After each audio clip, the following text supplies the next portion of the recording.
नमस्कार। मेरे कुछ युवा साथियों ने ये जानना चाहा है कि क्या इंटरिम मेंटेनेंस ग्रांट करते समय जो फैमिली कोर्ट है और जो डोमेस्टिक वायलेंस की कोर्ट है, क्या वो नेहा वर्सेस रजनीश में जो सुप्रीम कोर्ट ने गाइडलाइंस दी हैं, क्या उनको फॉलो करना कोर्ट्स के लिए आवश्यक है या नहीं? कुछ जजमेंट्स फैमिली कोर्ट द्वारा ये भी देखने को आ रहे हैं और कुछ इंटरिम मेंटेनेंस के ऑर्डर्स भी ऐसे देखने को आए हैं जिसमें कोर्ट्स ने जो गाइडलाइंस दी हैं उन गाइडलाइंस में या तो एफिडेविट बिना लिए हुए ही या इनकम्प्लीट एफिडेविट के बेसिस पे इंटरिम मेंटेनेंस का अवार्ड पास कर दिया है। तो ये एक जनरल प्रॉब्लम है, क्वेरी है जो हमारे युवा साथियों की है। बहुत अच्छी क्वेरी है साथियों। मेंटेनेंस की प्रोसीडिंग्स कई लॉज के तहत मांगी जा सकती है। 125 सीआरपीसी में जो मांगी जा रही थी वो तो मांगी ही जा रही थी, साथ ही साथ डोमेस्टिक वायलेंस के केस में भी रिलीफ मिल रही थी। कुछ और भी इश्यूज थे जिनको लेकर के सुप्रीम कोर्ट ने नेहा वर्सेस रजनीश में कुछ गाइडलाइंस फ्रेम की थी। मेनली वो 4-5 इश्यूज को लेकर के थी। एक तो सबसे पहला था कि ओवरलैपिंग जुरिस्डिक्शन। सपोज करिए कि 125 की प्रोसीडिंग में कोई मेंटेनेंस का, चाहे इंटरिम का या फाइनल ऑर्डर हो जाता है, साथ ही साथ डोमेस्टिक वायलेंस के केस में भी अगर कोई कोर्ट इस तरीके का इंटरिम मेंटेनेंस बांध देती है, तो ऐसी सिचुएशन में क्या हस्बैंड 2 जगह मेंटेनेंस देने के लिए लायबल होगा? उसको सुप्रीम कोर्ट ने इस कंट्रोवर्सी को सेटल किया और ये कहा कि अगर कोई इस तरीके की 2 डिफरेंट कोर्ट से अगर कोई ऑर्डर्स पास हो जा रहे हैं, तो उन सर्कमस्टांसेस में जो सब्सिक्वेंट प्रोसीडिंग में जो ऑर्डर पास किया गया है वो प्रीवियस प्रोसीडिंग्स में पास किए गए मेंटेनेंस के ऑर्डर में या तो एडजस्ट हो जाएगा, सेट ऑफ कर दिया जाएगा। प्रीवियस प्रोसीडिंग में अगर कोई इंटरिम मेंटेनेंस में अगर कोई चेंजेस अगर पार्टीज चाहती हैं तो उसके लिए भी उसको प्रीवियस प्रोसीडिंग्स में ही एप्लीकेशन दे करके उसमें अपना सर्कमस्टांसेस के चलते हुए जो चेंजेस आए हैं उसको कराना पड़ेगा।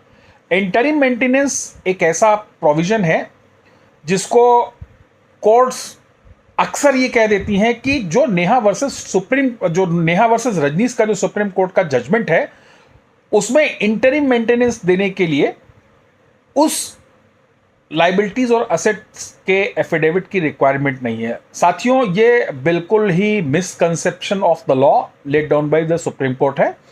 सुप्रीम कोर्ट ने अपने जजमेंट के पैरा 128 में स्पेसिफिक कहा है कि it is mandatory for the courts to consider the assets and liabilities of the parties and then decide the maintenance, whether it is interim maintenance or it is the permanent maintenance।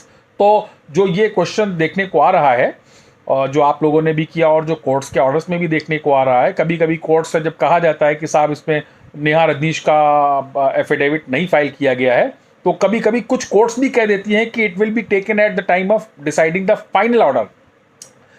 ये preposition गलत है और supreme court के order के light में उसको interim maintenance को decide करते टाइम पर भी देखा जाना चाहिए।